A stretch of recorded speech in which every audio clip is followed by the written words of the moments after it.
Final Fantasy III Pixel Remaster, released June of 2021, retailing for $17.99.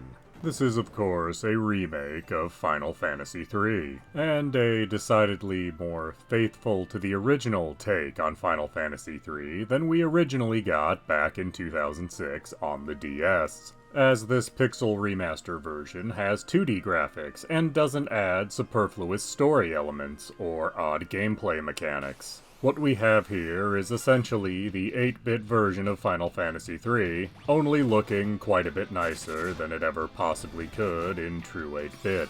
In keeping with the original Final Fantasy, you control 4 heroes of light, and you're out to fight darkness, which I guess is the natural enemy of a warrior of light. But the hook this time around is that you can change the classes of your 4 heroes pretty much freely, and this will start with a small handful of classes, and as you progress you'll unlock even more classes. This class system is clearly meant to be the selling point of the game, but it's also the game's biggest detriment. So you have all these classes to choose from. Great. Will you actually use the vast majority of them? No. No, you won't.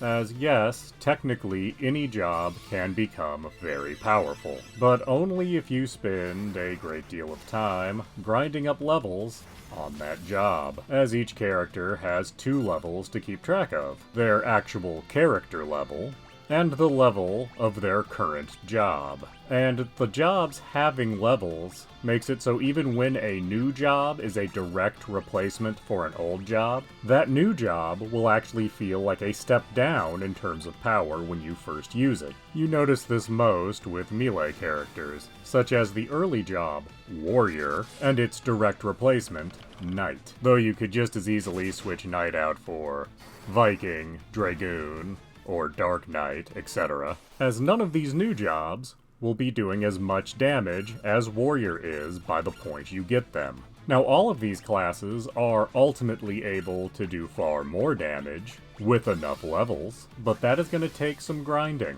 and that is going to take some time, even if you are using the auto battle that was added to this version of the game. Another problem with the class system in this game is that you don't have a way to mix and match your classes on one character. So you can't, for example, have a character train in Black Mage and then White Mage and have both kinds of magic. No, they will have one or the other, and this alone makes most of the other caster-type classes completely superfluous, as you're going to want to have a Black Magic user and a White Magic user with you at pretty much all times. And if you are really hung up on having characters that do both Black and White Magic at the same time, good news, you can make that happen. You have to do a very long and hard optional dungeon to get that, but technically you can do it.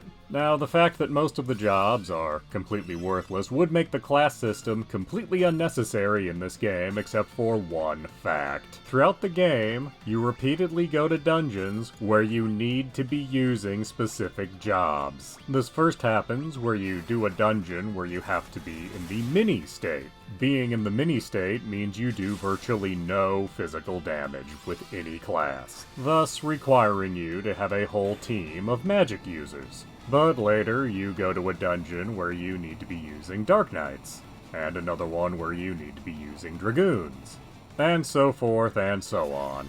And every time you have to do one of these dungeons, you're required to do a whole lot of grinding, or have a very weak party. So is Final Fantasy III Pixel Remaster worth your time and money?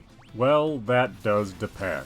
Are you a huge fan of the Final Fantasy series, and eager to see how this series evolved over time?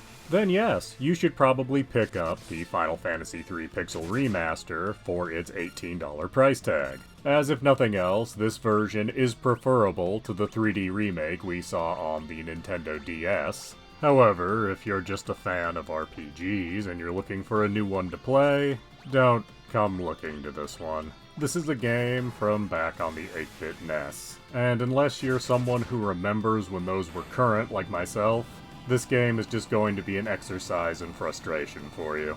And that's even with acknowledging that this is a huge improvement over Final Fantasy 1 and 2. And honestly, what I'd recommend to someone interested in playing an early Final Fantasy, take that same $18 and buy the Final Fantasy IV Pixel Remaster, as Final Fantasy IV is going to feel a lot more modern than Final Fantasy III. Please do subscribe, comment, like, and tell your friends.